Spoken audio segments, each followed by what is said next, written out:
Today on the Biz Talk, we're going to talk about a massive opportunity that you have to take advantage of right now.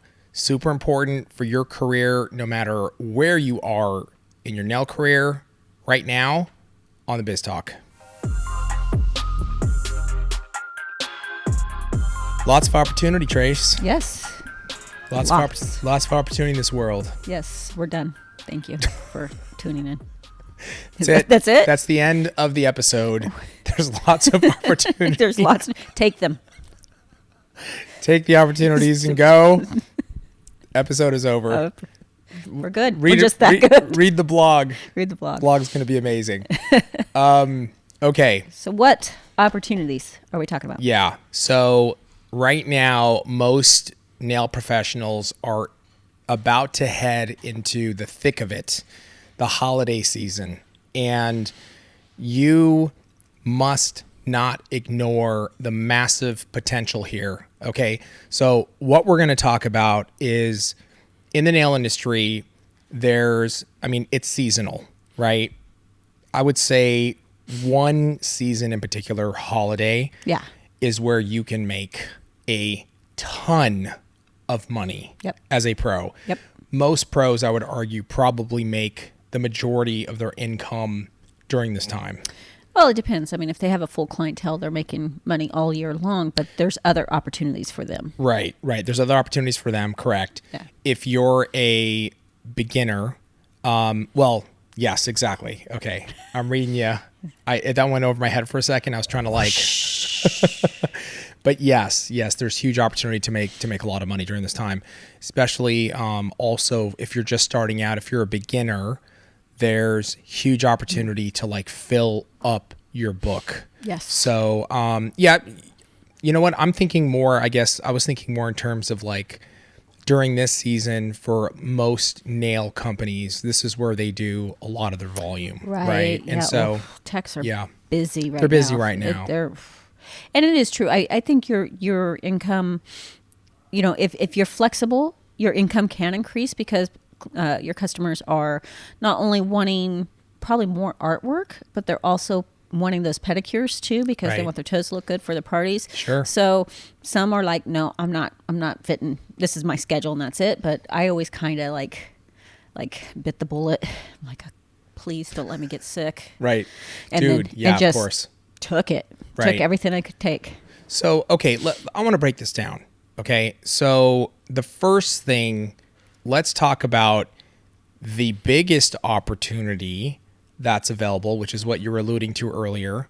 The biggest opportunity that's available for all nail professionals. Well, let's talk about, fully booked professionals that are too scared to raise their prices.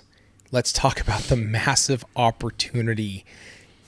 And look, right now, if you're one of those nail pros that you have not raised your prices in years, and deep down inside that your prices should be higher, but for whatever reason, you're either too scared to raise your prices, or there's this, I feel bad. We hear that a lot. I feel bad. I know my clients, they're like my friends, right?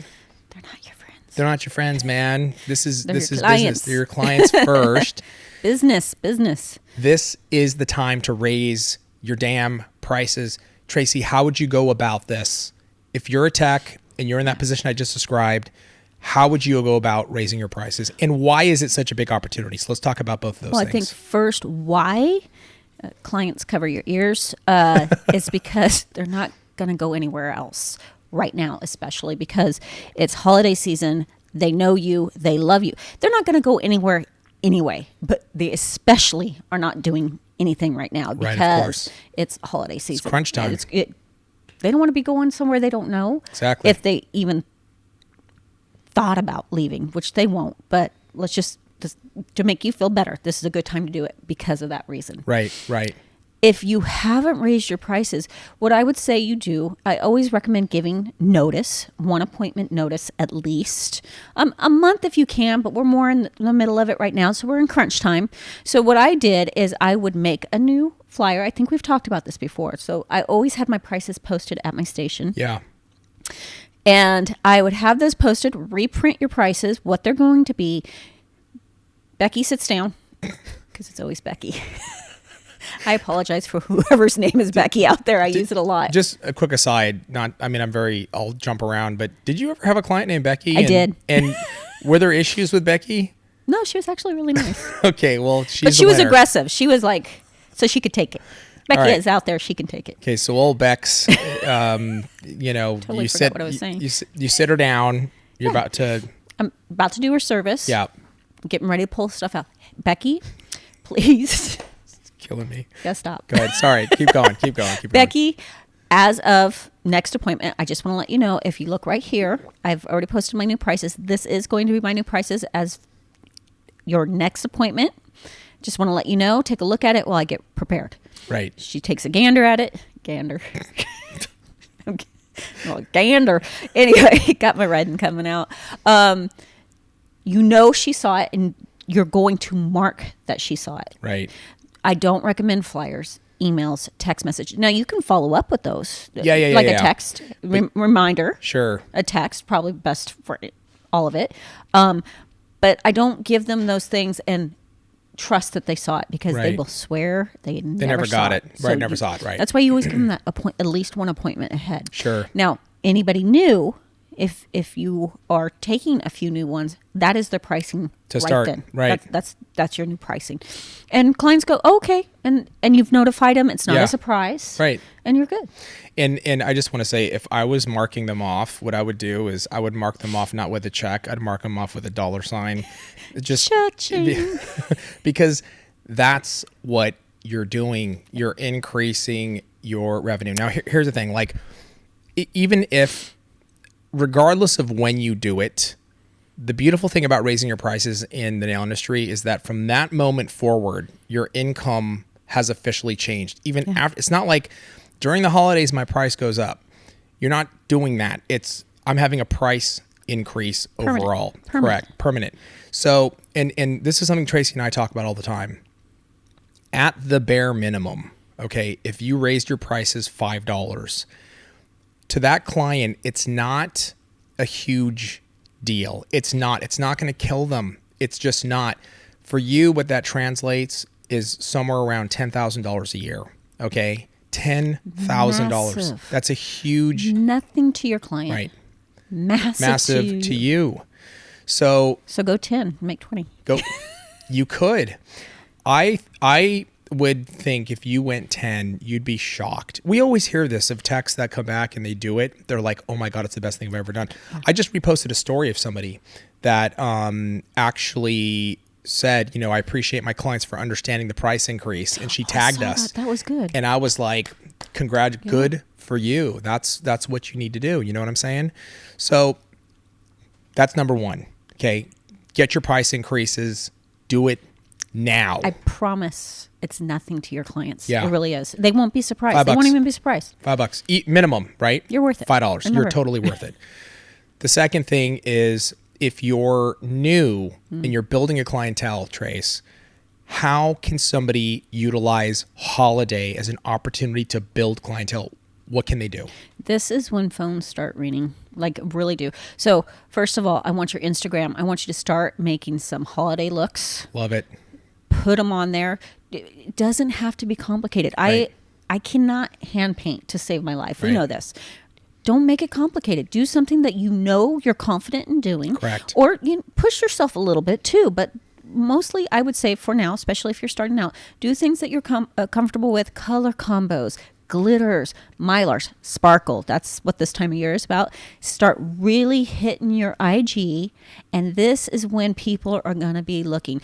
Hashtag holiday nails. Right. Hashtag holiday nails. Your town, your holiday, whatever. Yeah. Do all the hashtags that are going to make sure that the person is seeing you. This is when you can build a clientele. Yeah. Now, some of it's seasonal. Some of them will not stay because they really literally only get it this time of year. That's fine. If you if pick you up a keep percentage. half. If you keep half, exactly. Okay, now when you said this is when the phones are ringing off the hook, like what you're talking about if you're in a commission salon, like you need to be, or even if you rent space somewhere, you need to be there because that's where the action is going to happen, correct? You need to be prepared because I know for our salon, this is when the phones and all the girls were booked. So, if we did have someone that was new, it was huge. Overflow. Yeah. That's why you need to get to know everybody in your salon. Market hairdressers and nail techs, because nail techs will give you overflow. Hairdresser, their clients are going, I need my nails done. Oh my gosh, is that girl not busy? I want to get my nails done. I'm already here, kind of thing.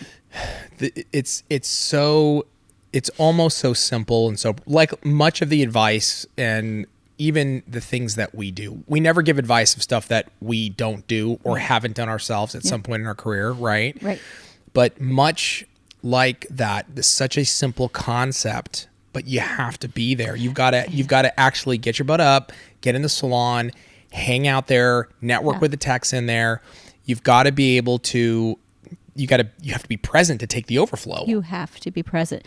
And it is a simple thing, but it sucks. I mean, straight up. Yeah. It sucks to sit there and not have anybody. Don't do anything. But if you do it, if you pay that due, and you sit there and you do it and you smile and you make friends and you help people, you get coffee for people. Yeah. It doesn't matter.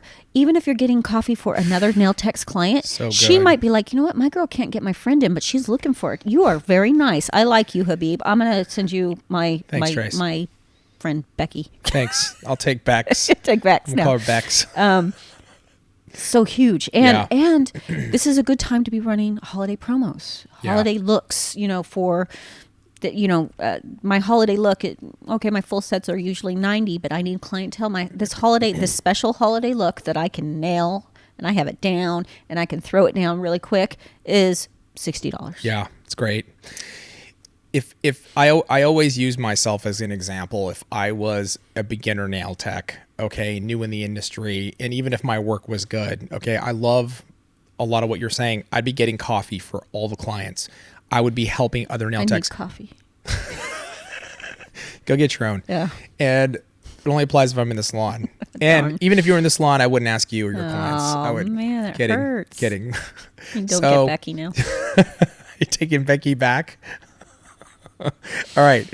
So I would be doing that. I love that advice. And then on my quote unquote downtime, when I don't have clients, Tracey, can you guess what I would be doing? You would leave and go home because kick my feet up. Take That's it my easy. vibe. Go to lunch. Yeah, go to lunch. Go to lunch. No, I know what you'd be doing. Yeah. You would be marketing, and marketing is it's on social media. Yeah. I would be let me give you an example, of the reason why you should believe what I'm telling you, because before we were setting up, we were sitting here setting up. We've got our team here, and then we also have a guest here who wanted to kind of trail and kind of see what we're doing, and I was showing him exactly how we do things. While Victoria was setting up, I was posting on Twitter and Instagram, saving that time. I'm making use of all my time in the day. This is what I do. This is how we get so much content out. Yeah. And here's the thing. Here's the trick, is that it doesn't take long. Why doesn't it take long? Because I am not overthinking what's going out. Now, have I gotten much better at it on like being able to look and see what I think is going to do well? Yes, I've gotten better because I've been doing it for 3 years straight, 15 hours a day. So I'm going to get better, and so would you. But during your downtime, you've got to be marketing. If you haven't, go back in previous episodes of the Biz Talk, look at the location marketing that I've recommended. We've done episodes on this. That shit works. Do it in your downtime to build clientele, be present, get people coffee. Unless it's Tracey, then don't get her coffee because it's a little, I wouldn't, I'm not. Well, people are nice. They're not like you. I think another thing is the practicing, right? Oh. So now some people are afraid they're like, well, I'm not practicing on a person. I have a trainer hand and I don't want to post designs on the trainer hand. I was looking through our posts the other day. How many are on a trainer hand? A lot. Correct. And they do really, really well. I don't know why it just finally hit me, but Yeah. it doesn't matter. Correct. It's still a design. No, it's still beautiful. Tracy, as you and I both know, so much of what people think matters on social doesn't matter. And what they think, what they think is not important or wouldn't do well actually does well and is valuable. Yeah. That's why we always say, what is good content? It's whatever provides good value to the other person, right? Yeah. What if somebody can learn something regardless of how it looks, Yeah. educational or entertainment some way, is ultimately good content. Yeah. So I want to know, you yourself, if you've executed on these already as a successful tech, please give us your experience. We want to understand what you've done in the past, and to share with others in the YN community would be awesome. If you have any question, comments below, let us know. With that, say thank you very much for joining us, and we'll see you next week on the Biz Talk.